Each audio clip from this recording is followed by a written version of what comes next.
The first time I met him, I was very, very nervous because I didn't know what to expect. But Dieter brought me into Michael's private library, and he told me to sit down and wait while he got Michael. So I remember sitting down just very, very nervous, and a few moments later I heard footsteps on the floor, and I look over and Michael comes in and he has a big smile on his face, and Paris and Prince follow him, and Grace and Dieter come in. And Michael came up to me and gave me a big hug and introduced himself, and I did the same. And then his Prince and Paris put their hands out to shake my hand, and Michael said, "No, we don't shake hands in this family, we give hugs." So then the kids gave me a hug, and it was so sweet, and we all sat down and began talking. That day he was just like, "Okay, well, I want you guys, you and your family, to go enjoy Neverland, and we'll see you soon." So I remember right when we left the room, that's when my heart started like racing, and I was like, "Oh my gosh, Mom, Dad, I just met Michael Jackson." And we went around the ranch and we went on rides, and Dieter came with me and my family, and he kind of showed us where to go, and we all drove little ATVs, and we went on the swings. And I just remember going on the swings with my brother and sister, and you can request music, so we always requested Thriller, and we would listen to it while swinging. It was a fairy tale because we did things there that we would never do anywhere else. I don't know of any other home that has, when you wake up in the morning and you look outside your window, we would look at the lake and 2 elephants were being bathed in the lake. So, it was just a fairy tale. Michael actually invited me and my mom to live with him in Neverland, where we stayed for a couple months, and I recorded with Michael. It was just surreal because I remember they were just preparing the room for us, and I remember his nephews, Eli and Lee, they were also very helpful, and they showed us to our room, and it was just a beautiful big room, and it was just crazy moving in. It was a magical experience because this man, he is incredibly talented, and he's the man behind, Thriller and all these amazing songs, but actually seeing him at work, coming up with these melodies. He would pace the room, walk around, and he would come up with these melodies, and he would say, "Okay, Nisha, sing this," and he would sing it, and then I would sing it into the microphone, and he would come up with these harmonies. It was just so beautiful.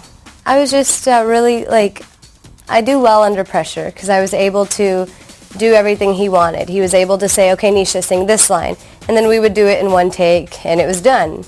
So working with him was excellent because he had these visions, and it would come out through me.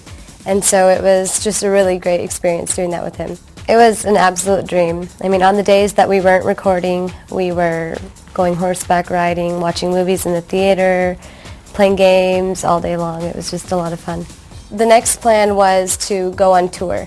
We went to the Radio Music Awards, and 5 days later we were supposed to fly to Germany, where he was to present a Bambi Award.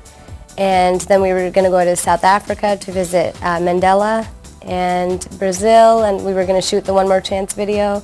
And the plan was that he would introduce me to the world. I would go on stage for the first time next to Michael Jackson. After the Radio Music Awards, just days later, the police raided the ranch. And so he had to deal with a trial for the next 2 years. I thought that everything would be over, and that was a great chapter in my life, and I was really sad. But at the same time, his manager said, "You know what, you're good, and I don't want to see this end." So he took me to Germany, where I pursued my career. And the plan was that we would always, once Michael was ready again, we would always, we would get back together with him. Me and my mom and him and his family, we all lived there, and it was all a great time. And I think that after the police raided the ranch, it was just too hard for him to go back, so he never went back either. It's just an honor to have been the last girl to record with Michael, to have been the last girl to have been invited into his home, and it's just a huge honor that he opened up his heart and home to me. He was feeling good again, and my manager had been contacting all the organizers for the show, and I was going to be an opening act for at least 2 or 3 of the shows. So I was really looking forward to seeing him again. I was in Phoenix, where I live, and my manager called me and he said, "Nisha, turn it on to CNN."